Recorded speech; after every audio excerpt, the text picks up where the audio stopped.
Hey, what's going on, Los Angeles? Thanks for joining the LA Football Show. This is your Chargers edition of Monday Night Live as we wrap up the final 2 hours of the show. Doing it a little different. Typically, we've done 6:30 to 7 for Chargers talk.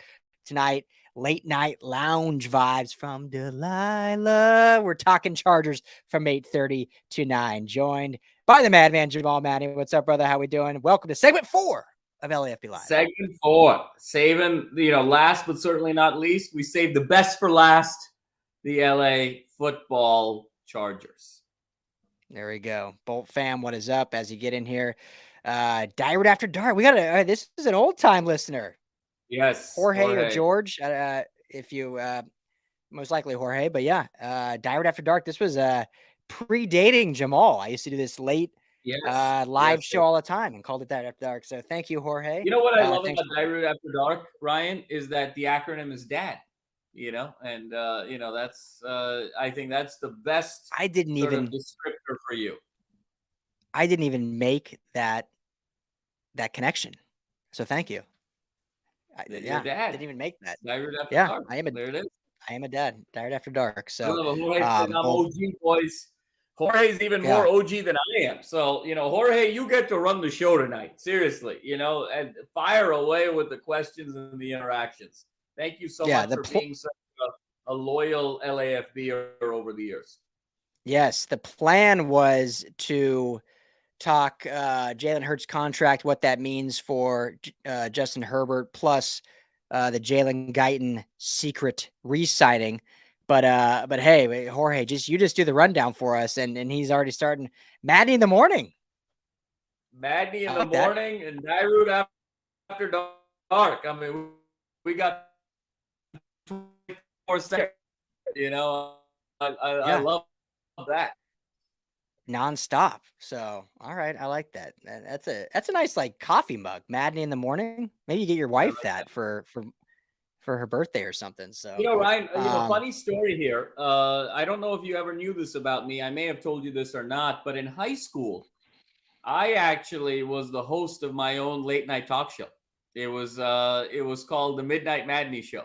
And so, we, it was part of, the school's kind of television channel and all of that stuff. It was just kind of local TV access and all of that stuff, super, one of those old school kind of syndicated channels that 17 people get. But, it was the Midnight Madney Show and had the guests. I used to have captain of the basketball team, head of the debate club, all this stuff. And, late night really sort of building the culture of the school. So, Maddie in the morning takes me back. How am I just learning this? This should have been on your application when you applied to be co-host or something. I should know about this a long time ago. That's fantastic. Man, I know. Yeah. The Midnight Madness Show, Did it actually air at midnight or that was just the name?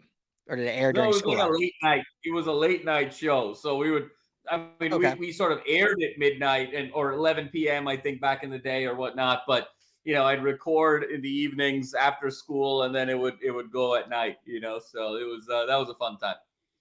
Oh, that's amazing. The Midnight Madney. There's a lot we could have a lot of fun with that name. There's a lot going on with that name. We'll leave that for another time. Show is always brought to you by our friends at BetOnline. Head to betonline.ag today. Use our promo code BELIEVE. That's BLEAV, gets you a 50% welcome bonus on your first deposit. Free money to play with. NHL playoffs. We got the Kings game going on right now. Got the Clippers and Lakers in the NBA playoffs. Both won game 1. Impressive. Plus, you got baseball and you got the NFL draft to bet on. So head to betonline.ag today. Use our promo code BELIEVE. Tell them the guys at the LA Football Network sent you. So, all right, Jamal, let's jump into it. Jalen Hurts signs a, correct me if I'm wrong, because I don't have it in front of me because I'm an idiot, but 5-year, $255 million? $225 and 182, I believe, guaranteed. Just for about $51 million average per year, making him the highest paid player in NFL history. We talked a little bit ago about the Lamar Jackson negotiations, what kind of effect that was going to have on the Justin Herbert negotiations. Well, now this contract comes in, which probably was surprised the most considering Hurts is just entering he's entering year 4 and he was a second round pick. So I guess they're just getting ahead of the curve there. But I don't think it was expected to happen right now. And this obviously now adds pressure to Burrow, Herbert, and Jackson and getting deals done, or not really them, but their teams getting deals done. Yep. So at the onset, what does this deal implicate for one Justin Herbert? Jamal Mack. Yeah, Ryan. So I mean, again, you were right. Just to clarify the numbers here: 5 years, 255, and 180 million guaranteed. Exact number, I think 179.3, but 180 million guaranteed in terms of round numbers. So on a per year basis, highest paid player in NFL history. But in terms of guaranteed money, it at least moves the market now back to something that I think all of the owners in the NFL, as part of the collective bargaining agreement, can get on board with. As you and I have talked about for several weeks, that Deshaun Watson contract that was $230 million guaranteed, that was an outlier. That was something that was completely out of left field, out of pocket, out of line with what the owners were thinking. This now sets the market in terms of 180 million guaranteed and 50 million per year. And so I think it's right where we thought this would be, Ryan. I think we all believe that Justin Herbert has a greater upside than Jalen Hurts. We believe he's a more talented quarterback than Jalen Hurts. So you're probably looking at a Justin Herbert contract, 55 million guaranteed, 55 million a year, and probably closer to 200 million guaranteed. I mean, I think that's really where we're kind of sitting right now, which is essentially the numbers that you and I said a couple of weeks ago. Yeah. Yeah, exactly. And I don't think this changes a whole lot for Herbert's camp, because this is, I think, what we expected. It just is another number that is solidifying what we thought he was going to get. I mean, we knew he was going to have to become, not have to, but just the way the markets work is he was going to get the highest contract, and then whoever got after him was going to get the next highest contract. So we kind of talked about, is it going to be Burrow first or Justin Herbert first? And so I just think this maybe speeds up the process a little bit. Maybe they want to now get this done a little quicker than as before. They would, we'll wait and see. And now it's like, okay, well, this is now set. If we wait till Burrows gets done, Burrow maybe gets to that 52, 53, 54 per year.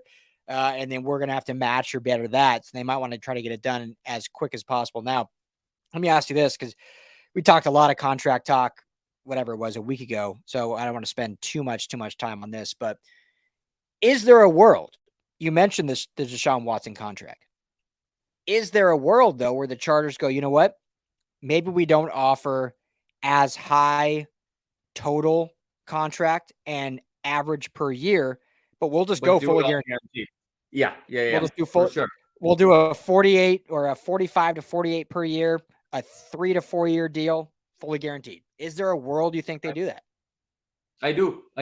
And I think that that's a knob that they're going to turn, and we'll see what Herbert thinks. Now, given the fact that Herbert isn't the most, mobile of quarterbacks, obviously he's a terrific athlete and can run when he needs to. His team is going to turn around and say, well, what's injury history? It's not like you're Lamar Jackson, right? And that's the big concern with Lamar, was the durability. With Herbert, it's not, you only sort of take more guaranteed at the expense of lower total value if you believe you're not going to be healthy enough to see the lifetime of that value, right? That's the risk reward ratio there. So, I think if I'm Herbert's camp, I'm basically saying, look, yeah, you were nicked up a little bit with the ribs and, some fluke shots, and there's no guarantees in life, and certainly no guarantees playing quarterback in the National Football League, but you don't play a particularly reckless or aggressive or dangerous style of quarterback. And so as a result of that, we're less concerned. It's a calculated risk, but we're less concerned with, you not being healthy enough to see the life of this contract. So I think it's something the Chargers would propose as a knob that they could turn, but I don't think it's something that Herbert's team is going to bite on. But if you do it sort of in combination, like you and I have talked about, maybe with an equity share in the franchise, and there's I think ways for the Spanos family to kind of stay within their budget, but also give Herbert everything that he wants. Yeah, and what's wild to kind of think about, and to your first point there about the, if you're not an injury-prone quarterback, the dude hasn't missed a single game since he became starter. Obviously, he did have the rib injury last year, but played through it. And there is no guarantees in life, especially in such a physical game that is football. But it's almost a better bet on yourself to say the latter, right? Instead of the 3 to 4 year deal with less average per year, but fully guaranteed, say, let's go longer term and less guaranteed, but bigger average per year and bigger end of contract payout. When you look at Pat Mahomes' deal, which is a few, when did he sign that? 3 years ago now, so it's a few years old now. Yeah, And things have changed a yeah, little bit. $500 million contract, 10-year deal. yeah, yeah. Do you remember, Jamal? And I don't expect you to know this, but do you remember how much of that is guaranteed? What, maybe 30%, 40%? $63 million guaranteed out That's of it. Wow. 480 million. So very little guaranteed in the scope of now how the league has shifted, specifically at quarterback position, but also in a lot of positions, especially edge position and these high profile, high paying positions where it's all about the guaranteed money. But Mahomes, and whether this was genius on the Chiefs side, whether it was genius on Mahomes' side, or whether it was just genius in unison, knowing what they could build together, basically said, hey, I want this crazy contract, 10 years, $500 million, but I'm only going to do 63 million guaranteed because I'm not going to cash strap this team. So I'm going to give us flexibility. I believe I'm not going to get injured because the style of game I play, I don't get injured, and I'm going to bet on myself that I'm going to, be $500 million richer by the end of this. I'm going to make a lot more money in endorsement deals and whatnot. And so that's a play that I could see maybe Herbert and co do, in the sense of, hey, I'm not going to injured, so I'll take less guaranteed for the long-term deal that keeps me in LA. Now, the problem with that, and then jump in here, Jamal, is Herbert to me is a guy that is so even keel, quiet, cool, that he's gonna be that guy. He has an agent. He says, I don't want to be involved. Just make it happen. Like, I'm not going to negotiate. I'm going to be happy regardless. I'm going to make a lot of money. And so he's basically going to put his agent, do it all. Fans are going to see it as, they're not going to hear that because fans forget the agent's the one that does it all. And so they're going to be like, man, Herbert's being greedy. He's doing this. I honestly don't think Justin's going to be in the negotiation at all. He's basically, his agent's going to run it all.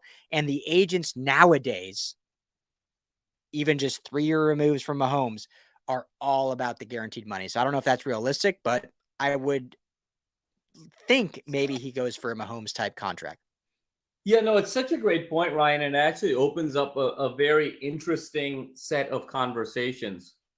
The guaranteed money only really matters to the Lamar Jacksons and the Jalen Hurtses of the world, because you could actually see a world where 3-4 years from now, Lamar Jackson and Jalen Hurts are no longer starting quarterbacks in the NFL.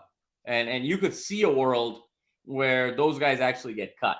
And so, as crazy as that sounds today, but you could definitely see a world where that is plausible. And so that's why the guaranteed money really matters. I cannot see a world where 5 years from now, or 4 years from now, or 3 years from now, Justin Herbert's going to get cut from the Chargers. I mean, that's really the only thing that you're protecting when it comes to guaranteed money. I mean, you're basically saying he's going to subperform so badly to his contract that you're actually going to cut the guy in 3 years.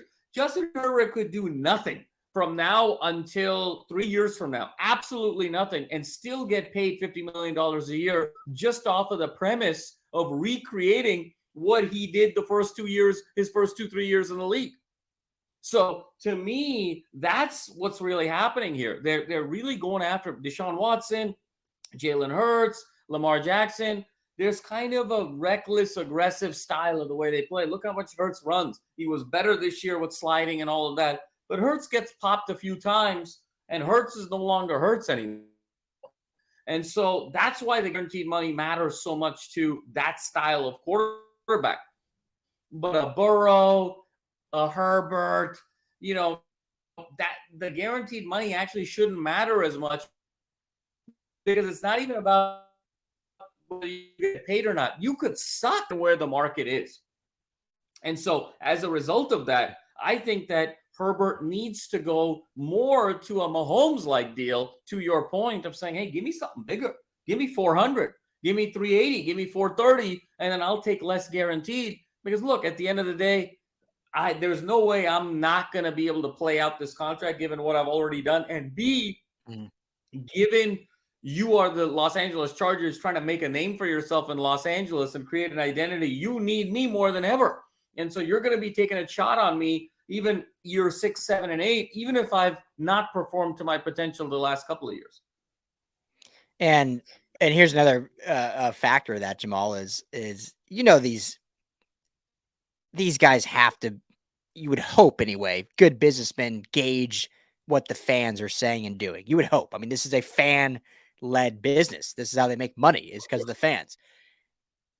Last year with the Rams, Matthew Stafford came to town, brought the Rams a Super Bowl, and Baker gets one start, beats the Raiders on a 98-yard drive. There was a large majority of the fan base was ready to say, okay, Baker's the next quarterback. We're good. Let's go with Baker. We're ready. Justin Herbert, the Chargers, the guy can do no wrong. The guy can he can throw for 121 and 3 picks, and it's someone else's fault. Justin Herbert is the prodigy of this organization. Right, wrong, and different, he is. And so him knowing that, the organization knowing that, they're not moving on from Justin Herbert.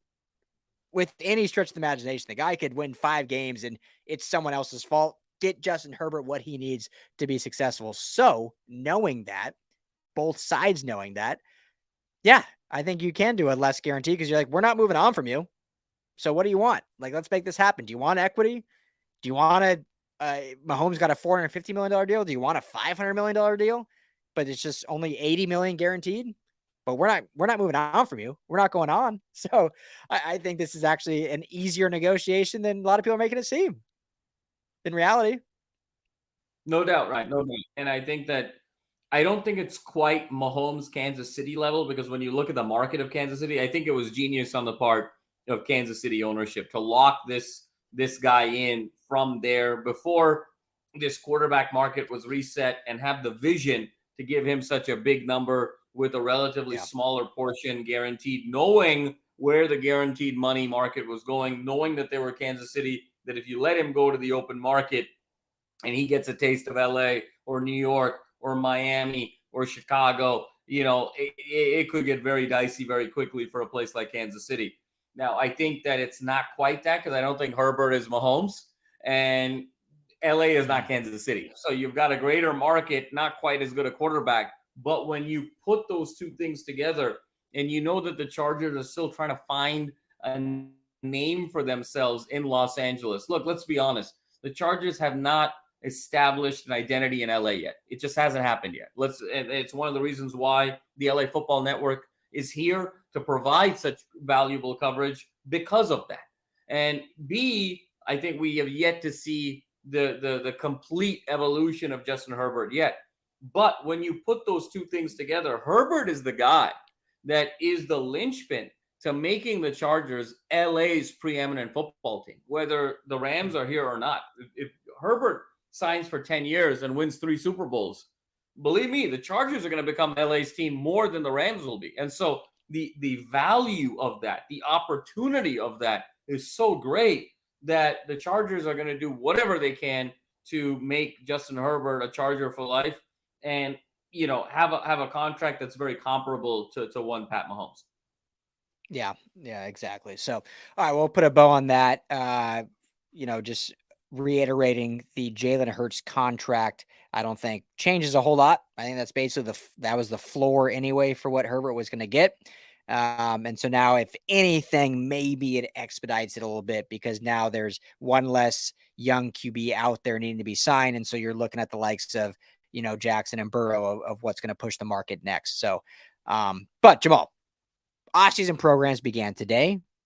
Herbert did have labrum surgery on his non-throwing shoulder, if I can talk, in the offseason. So we'll see if we see him during the offseason program. JC Jackson showed up doing some on the side of the field workouts.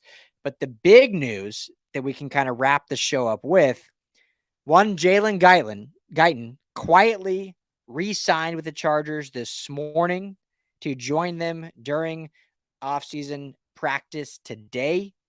Your thoughts on the signing? Before I turn it to you, I will just say, when we did our show a month and a half ago, and we said who was the most important current Charger to be re-signed, I said Jalen Guyton, and finally, they had me in a cold sweat, but they finally agreed and brought him back.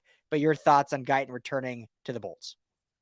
No, I think it's a great move, Ryan, for the Chargers. Obviously, he brings that sort of third dimension of verticality when you sort of pair him with Mike Williams and Keenan Allen, of course. And I think he's kind of that speedster that you need in the Kellen Moore offense. So I think that it solidifies. I think the timing is a little bit interesting here as to when they did it. To your point, I think this was something that was on the table 4, 5, 6 weeks ago. And now we're only, a week, 10 days from the draft, and they do it now. It feels like, well, why don't you wait until on the other side of the draft? I think the actual domino here is that the Chargers have sort of realized that they're out of the Jordan Addison sweepstakes for whatever reason. Whether they don't want to burn their first round pick on Addison, they don't believe Addison is going to be there where they're picking, or they just feel like there is a greater opportunity with the likes of a Michael Mayer or Dalton Kincaid. Whatever combination of reasons that is, I think that's what this signifies, is that we're out of the first round wide receiver game, and we're going to go solidify our team in other positions. And something has happened because I think it's a good move. But I'm a little curious as to the timing. If you have total clarity of thought, you would do this 5 weeks ago, or you would do it after the draft. To do it 7, 8, 9 days before the draft, it makes you wonder what happened that led to this decision. Yeah, no, it's a great thought, and I have no knowledge to this, haven't heard anything. If I were just thinking out loud of why, to answer your point, my thought would be that as most free agents probably wanted to test the market, I'm guessing Yep. Jalen Guyton wanted to get out there and see what was offered and see where he could make the most money. And as we've seen with the wide receiver market, the running back market, really a lot of markets in general, there just hasn't been a lot of offers out there. And so I'm guessing he was fielding what he could get and didn't get much of anything and came back to the Chargers and said, all right, let's make it happen. And the Chargers were able to get him on a very, very low deal. I don't know if the numbers have been released yet, but if I'm guessing, honestly, Jamal, like I'm going to guess it's under $1 million for, I don't know if it's going to be a 1 year, 2 year, 3 year deal, but I'm going to guess he's making probably vet minimum $800K or something like that. And so why wouldn't you do that at that point? And now that what that does, and I could be way off on that, but that's just my kind of guess is that's why the timing of this is. But now what it allows you, which is what I said a month and a half ago, is you can absolutely still take a wide receiver if you want to at that pick 21. Now you could absolutely right. Maybe they're getting a sense that, hey, Addison is going to go in the teens. Zay Flowers is going to go early. Some of these other receivers that we like are going to go early. And so they want to just have that reinforcement. But if not, now it just allows them to not be forced to kind of go in that direction. Doesn't pigeonhole them and say they can be there at 21 now and say, oh, Addison's available. Van Ness is available. Nolan Smith is available. Zay Flowers, like whatever it may be, all these different Dalton Kincaid, Michael, all these different players, and they can just say, all right, we don't quote unquote need any of these guys. Who do we want now? What's going to better us overall in totality and not just fill a need at the position? So I think by signing Guyton, it allows him to have that thought process because whatever anyone thinks of Guyton, he is wide receiver 4 ultimately, but he does add an element to this offense that clearly was lacking when he was injured all of last year. We saw what they were able to do in 2021 when he was in the lineup, and we saw what they were not able to do in 2022 when he was not in the lineup. So whether he's high talent, he's definitely got a high floor in terms of what value that brings to that offense. And so it just gives them that versatility now in the draft, I think, be able to, have their pick at the litter, if you will, which is what you want in the draft. So we'll see. Well, Ryan, I mean, I think we got to close it up with Jorge's question here. Yeah. Yeah. So he says, who do you guys prefer at wide receiver if they do go wide receiver in the first? Is Addison really that good? Jamal, I will let you start off with that. Jorge, and this is not because of the question, but just curious, where are you from? LA? Where are you from? Just let us know. I don't have to put it in the actual screen, but just curious where you're from, if you live in LA or live elsewhere. But Jamal, go ahead and I'll let you answer that, and I'll chime in. Yeah, I mean, I know you're a big Flowers guy, and obviously there's explosiveness. Yeah. I'm definitely more an Addison guy, but go ahead. Yeah. I mean, I'm a huge Addison Dan's a Flowers guy. Yeah, I mean, I'm a huge Addison guy. Watching him at SC last year, I mean, an absolute pro. To me, the comp is Ike Bruce. I think he's got a burst to him that a lot of people don't really appreciate as much because he's so good as a route runner. He's so great with his cuts. He's such a smooth mover, such soft hands, and can do so many things. I think Addison can be a guy that stretches the field as well as sort of an intermediate guy. I think he's a guy that can kind of do it all. And I think the perfect segue from kind of the Keenan Allen, Mike Williams era into him ultimately being wide receiver 1 sooner rather than later. So to me, Addison would be my guy at 21 if we're just talking purely receivers, because he can be a possession guy. You can line him up in the slot. You can line him up out wide.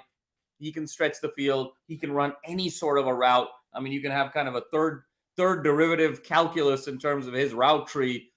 You can't really say that to me about any other wide receiver. The other guys are all raw. They're prospects. They've got great measurables. But to me, Addison is polished, day one ready to solidify any offense. And when you put Jordan Addison with the Kellen Moore, I think it's dynamite. Yeah, I completely agree. I'm a huge Addison guy. I'm definitely a more Addison over Flowers. I bring him up, I think, more because Flowers, that is, because our friends Dan and Jake on Chargers Unleashed are big Zay Flowers guy. But I'm a much bigger Addison guy just because of everything you just listed. I think he's more polished, phenomenal route runner. I mean, the guy won the freaking Blitnikoff at Pittsburgh. Granted, he had Kenny Pickett as his quarterback, but we saw Kenny Pickett in the pros, and then he comes and plays for Lincoln Riley and Caleb Williams and didn't miss a beat and was immediately clearly wide receiver 1 in that offense. You just put on the Stanford tape and you can see how he can stretch the field. Had that big bomb of a touchdown where he broke free against Stanford in week 3 of last season. Yeah. And he's bigger than I think people give him credit for. It's not necessarily a big guy, but 6 foot or so, 180 to me. And I think the Isaac Bruce comp is phenomenal, Jamal. I also see, if we want to go from current receivers, I see a lot of Devontae Smith out of Philadelphia, formerly out of Alabama, in him as well. The size and 40 time is almost identical. But even just some of the intangibles, the route runnings, the catchability is very similar. And Devontae's been nothing but phenomenal since being in the pros, almost 1,000 yards his rookie year. I think he had 1,200 yards or so last season with Jalen Hurts throwing the whole time. So I could absolutely see Jordan Addison having a very similar trajectory of what Devontae Smith brings. And so, yeah, I mean, I think we both agree, if he's there at 21, I think it's a home run for the Chargers. We've been saying that since before the combine. We've been saying that since, November during USC season. Like, can you imagine Jordan Addison on either of these LA teams, the Rams or the Chargers? So I think it's a great fit. But yeah, we'll see if this Guyton signing changes that thought process, but certainly allows them at least the flexibility for it. For sure, Ryan. No question about it. Yeah. So, well, I think that'll do it. Jorge, saw where you're from. Appreciate it. Shoot me a DM at Ryan Dyer at LAFB on Twitter. If you're not on Twitter, email me ryan.dyrud at lafbnetwork.com. We want to send you some LAFB Chargers merch for being an OG of the network. Absolutely. So we appreciate it. So yeah, hit me up. Once again, at Ryan Dyer at LAFB on Twitter. If you're not on Twitter, just email me ryan.dyrud at lafbnetwork.com. We'll shoot you over. We'll talk and get you some LAFB Chargers merch. But thank you all for tuning in to LAFB Live on a Monday. Let us know, Chargers fans. We obviously started late this week. If you prefer the 8:30 start time, let us know. Or if you prefer us to go back to the 6:30 start time, we're really, it's the off season. So we're playing around with it. We're seeing what works best. I kind of like the 8:30 start time, Jamal. I don't know about you, but we talked on the last segment with the Rams. It's like, it's a little more loungy feel. No doubt. People are at work. They can get a little looser. So Yeah, absolutely. That we'll Monday see. night, those Monday blues are over by around 8 o'clock and all of that. You've sort of got the acceptance that you're in the week, and you're just ready to sort of roll into Tuesday, ready to rock and roll. I think the late night is going to stick, Ryan. That's just me. Yeah, I agree. But if you guys vehemently disagree, let us know. If not, I think we're making an executive decision and we maybe just keeping it as is. But thank you all for tuning in. We appreciate it as always. We'll be back for our always pre-recorded podcast on Thursday and on the Mightier 1090 ESPN radio on Friday from 5 to 7. And then obviously you can get all of our other Chargers content on LAFBnetwork.com. Our main podcast, Chargers Unleashed. Make sure to check those guys out and on all of our social channels. So thank you all. We appreciate you. For Jamal Madney, I am Ryan Dowd. We'll talk to you all soon on the LA Football